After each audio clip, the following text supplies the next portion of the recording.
Alors, salut! L'objectif de la séance d'aujourd'hui, de la capsule vidéo, c'est de voir toutes les différentes équations de la fonction racine carrée et puis les graphiques qui y sont associés. Alors, on commence. Entrée de jeu, il y a la forme de base. La forme de base, c'est une forme qui n'est pas très intéressante, qu'on voit très rarement là, dans certains problèmes ou dans des examens. Celle qui nous intéresse davantage, c'est la forme générale transformée. Donc, dans la forme générale transformée, il y a les paramètres A, B, H, K qui viennent influencer la courbe, la déplacer dans le plan cartésien, l'influencer dans le sens, elle peut varier de forme et puis pivoter. Ça, on va voir ça dans quelques instants. La particularité de la fonction racine carrée, comme la plupart des fonctions, elle a une forme canonique. Mais la particularité de la fonction de racine carrée, c'est qu'elle a deux formes canoniques. Une où est-ce que le b vaut 1, donc le b, on rappelle qu'il est ici. Quand on a 1, on n'écrit rien. Parce qu'un multiplié par n'importe quoi, ça n'affecte pas le résultat. Puis ici, le b est moins 1. Donc, on va voir pourquoi tout à l'heure, il y a deux formes canoniques dans la fonction racine carrée. Peut-être plus sur la prochaine capsule quand on va passer d'une forme canonique à une autre, une forme générale à canonique. Mais bref, il faut retenir que dans cette fonction-là, il y a une forme générale et il y a deux formes canoniques. Alors, comme je disais tout à l'heure, donc les paramètres A, B, H, K, ils influencent l'ouverture, l'orientation de la courbe. Donc, il faut juste savoir les reconnaître. Donc, si, par exemple, on a une fonction f de x égale moins 2 racine carrée de 3, parenthèse, x moins 1 plus 4, il faut être capable de voir à quel endroit sont placés les paramètres A, B, H et K.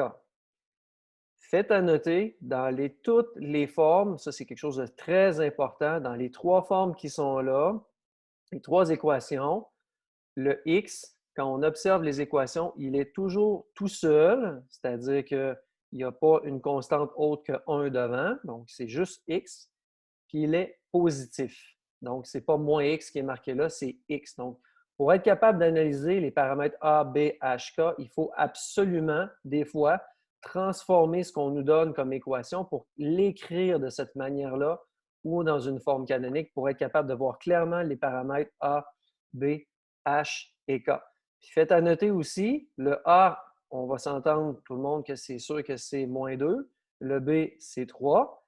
Mais le H ici, c'est un peu comme vous avez vu l'année dernière, c'est x moins h, donc c'est x soustrait h, donc ça veut dire que le h ici, il vaut 1.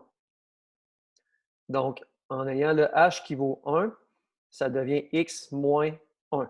Donc, si le h valait moins 1, ça devenait x soustrait moins 1. Donc, soustrait moins 1, ça ferait plus 1. Et le plus 4 qui est le cas. Maintenant, au niveau des graphiques, si on prend la forme générale de base, il va y avoir dans cette présentation-là une palette là, de graphiques qui va suivre. On va passer ça rapidement. On va juste regarder le premier. Puis, si ça vous tente de regarder les autres, vous le ferez pour vous convaincre un peu de ce qui va suivre là, un petit peu plus tard quand on va faire un résumé de tous les graphiques, toutes les formes de graphiques possibles. Donc, si on dessine, on n'a aucune idée du dessin de la fonction racine carrée, puis qu'on décide de faire une table de valeurs pour essayer de placer point par point dans un plan cartésien le dessin de ça. Ce que ça donne, c'est quand on remplace x par 0, bien, racine carrée de 0, ça donne 0. Ensuite de ça, racine carrée de 1, ça donne 1, etc. Racine carrée de 2, on arrive avec un nombre irrationnel, donc environ égale 1,41. Racine carrée de 4. Donc, si on se met à prendre des beaux chiffres maintenant pour être capable de les placer aisément dans le plan cartésien, racine de 4, c'est 2. 9, on est à 3, etc. Et ainsi de suite. Ici, c'est intéressant.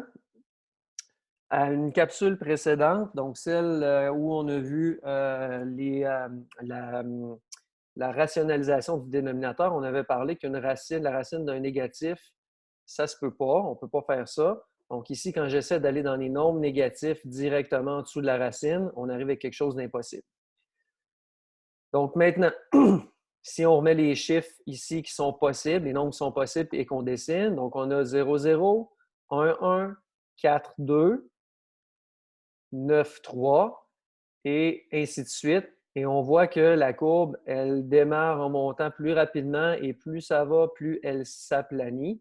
Et évidemment, quand on va dans des énormes chiffres, il va toujours avoir une valeur supérieure en Y. Donc, on va avoir l'impression des fois que la courbe va s'aplatir complètement, mais si on zoomait un peu le graphique à chaque fois, on verrait qu'il monte tout le temps. Alors, ça, c'est le graphique, la forme générale de base.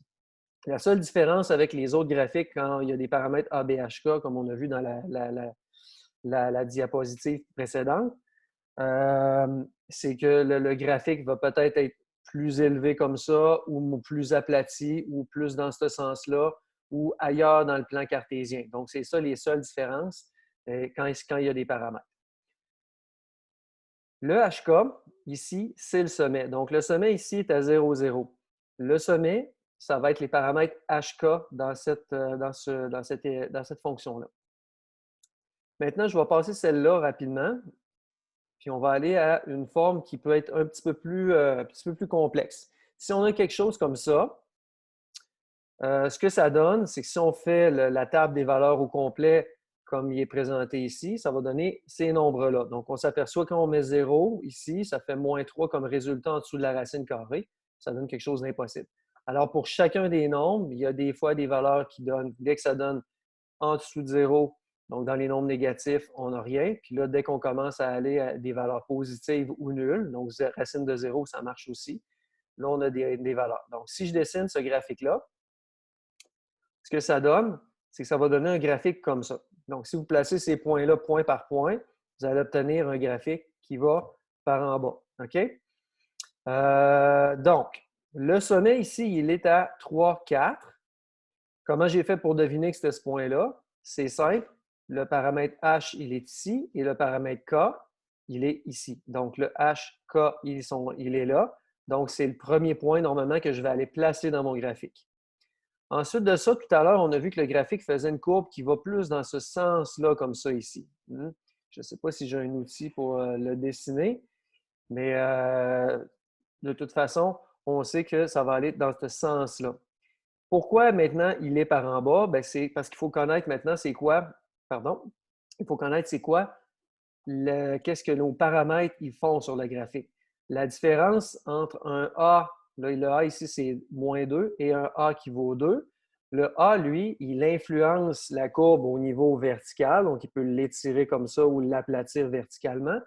Sauf que quand la valeur change, la valeur du A change, ça fait partie peut-être de l'apprentissage des paramètres ABHK. Ce que ça fait, c'est que ça fait une réflexion verticale du graphique par rapport au sommet. Donc, le graphique, une fois que ça a été fait, je vais prendre un outil ici, c'est qu'au lieu de partir comme ça, il y a une réflexion qui a été faite verticalement comme ça. Donc, le graphique est passé par en bas. Donc, on prend le graphique et on lui fait faire vraiment une réflexion verticale. Donc, c'est pour ça que le graphique maintenant il part par en bas, puis ça justifie aussi pourquoi il y a ces valeurs-là ici.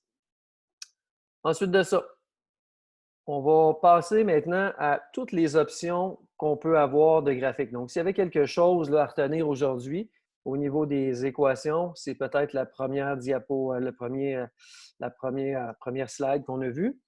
Et puis, peut-être celle-là, parce qu'on va terminer avec celle-là. Donc, les paramètres, le paramètre A, il influence le graphique verticalement, sauf que ce qui est plus important de savoir, c'est s'il est positif ou négatif. Donc, si c'est négatif, on lui fait faire une réflexion, on prend le graphique de base, racine de x, et puis on lui fait faire une réflexion verticale. Le paramètre B, bien, vous allez deviner que ça va être une réflexion horizontale quand il change de signe. Donc, premier point qu'on place, on place le HK. Supposons que c'est 0, 0, et puis que tous les paramètres sont positifs A et B. Donc, quand tout est positif, que ce soit, peu importe les chiffres qui sont là, les nombres, s'ils sont positifs, le graphique va ressembler à une courbe comme ça. En secondaire 5, en maths SN, ce n'est pas important de faire des graphiques parfaits. Donc, pour certains élèves, vous pouvez faire votre graphique comme ça, pour d'autres, ils vont être un peu plus bas, mais ce n'est pas important. C'est pas important de dessiner parfaitement. Donc, ça, c'est dans le cas où est-ce que le A est positif et le B est positif. On devrait toujours partir de ce graphique-là. Donc, on fait juste apprendre cette courbe-là. Puis après ça, quand on analyse les paramètres, on décide si on fait pivoter notre graphique.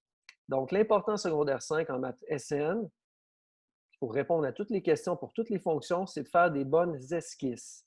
Ce n'est pas important de faire un graphique précis, mais il faut qu'il soit du bon sens, dans le bon cadran et de la bonne manière. Donc, ce que ça veut dire, c'est que là, si tout est positif, le graphique de base, c'est lui. Après ça, qu'est-ce qui peut donner un graphique comme ça? Bien, c'est quand le paramètre A va être négatif. Parce que le paramètre A, comme on a dit, on part du graphique de base, qui est celui dans le cadran 1, et puis on lui fait faire une réflexion verticale comme ça. Donc, tout à l'heure, on a vu quand le A valait -2, bien, ça donnait un graphique qui était flippé, là, si on veut dire le terme, ou une belle réflexion. Le sommet ne bouge pas parce que lui, le sommet, c'est toujours HK, c'est toujours les mêmes valeurs. Mais on part d'ici, puis toute la courbe ici s'en va du côté négatif, donc par en bas. Donc, le paramètre A, il fait pivoter le graphique comme ça. Ensuite de ça, qu'est-ce qui peut arriver? Il peut arriver aussi une situation où est-ce qu'on va avoir un graphique comme ça. À quel moment on a un graphique comme ça? C'est quand le A est positif et le B est négatif. Donc, si on part encore une fois du graphique de base, qui est celui-là dans le cadran 1, puis là, je m'aperçois, par exemple, qu'ici, c'est un nombre positif, 4, et là, je m'aperçois que le B ici, c'est -10. Donc, à ce moment-là, je vais placer mon sommet, puis au lieu de faire ça comme ça, bien, il va y avoir une réflexion qui va avoir été faite horizontalement comme ça. Donc, je prends cette courbe-là, puis je l'envoie à l'autre côté avec une réflexion par rapport au sommet. Et là, j'obtiens le bon graphique, la bonne esquisse au bon endroit. Et ensuite de ça, bien, la dernière situation qui peut arriver, c'est celle-là. C'est quand les paramètres A et B sont négatifs. Donc, premièrement, il y a eu une réflexion. On n'est pas toujours du graphique de base quand tout est positif. Le A est négatif, on se ramasse là. Et ensuite, ça, le B négatif, on se ramasse ici. Donc, la courbe est passée d'ici à là et de là à là. Et là, j'obtiens mon graphique final quand A est négatif et B est négatif.